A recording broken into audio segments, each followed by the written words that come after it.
mysterious ka, private, may privacy ang buhay mo. Ang isang taong high value, binavalue niya ang privacy niya. Depende na lang kung nasa katulad, kung pareho tayo ng status, pareho tayo ng purpose, nasa entertainment business ka. So kung nasa entertainment business ka, it's natural for you, o it's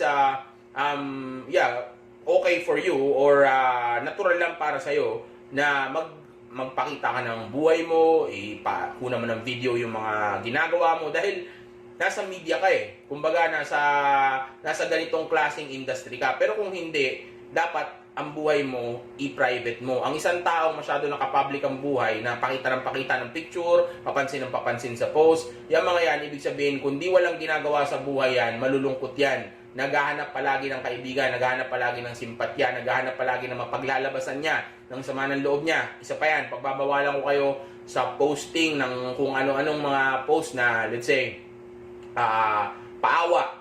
Yung mga paawa na posting, yung mga paghingi ng simpatya na posting, galit na posting, nakikipag-away na post. Okay, huwag niyong gagawin yan. Yung mga malalambot na quotes, huwag niyong gagawin yan. Mag-share ng music, huwag niyong gagawin yan.